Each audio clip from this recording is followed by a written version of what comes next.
নির্বাচন কমিশনের সঙ্গে আলাপ থেকে বের করে দেওয়া হয়েছে ধর্মভিত্তিক দল ইসলামী ঐক্য জোটের একটি প্রতিনিধি দলকে। প্রতিনিধি দলটির নেতৃত্বে ছিলেন মুফতি আবুল হাসনাত আমিনী। মূলত একই দলের অপর অংশের আপত্তিতে তাদের চলে যেতে বলেন নির্বাচন কমিশনের সিনিয়র সচিব আখতার আহমেদ।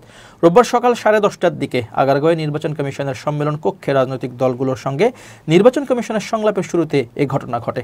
ইসি সূত্র জানায়, একই দলের অপর অংশের আপত্তির কারণে তাদের চলে যেতে বলা হয়। এ সময় প্রধান নির্বাচন কমিশনার CCAMM নাসির উদ্দিন সহ শীর্ষ কর্মকর্তারা উপস্থিত ছিলেন।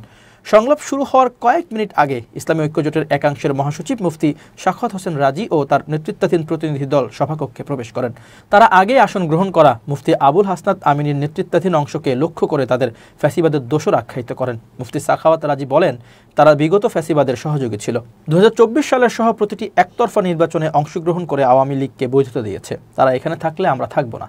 নির্বাচন কমিশন সচিব আখতার আহমেদ উভয় পক্ষের প্রতিনিধিদের আমন্ত্রণপত্র দেখার অনুরোধ করেন। সাখাওয়াত হোসেন রাজি তার দলীয় আমন্ত্রণপত্র দেখান, তবে হাসনাত আমিনীর নেতৃত্বাধীন দল হার্ড কপি দেখাতে ব্যর্থ হয়। ইসি সিনিয়র সচিব আখতার আহমেদ হার্ড কপি না থাকায় তাদের চলে যেতে নির্দেশ দেন। এরপর আসনে বসেন সাখাওয়াত হোসেন রাজির নেতৃত্বাধীন প্রতিনিধি দল।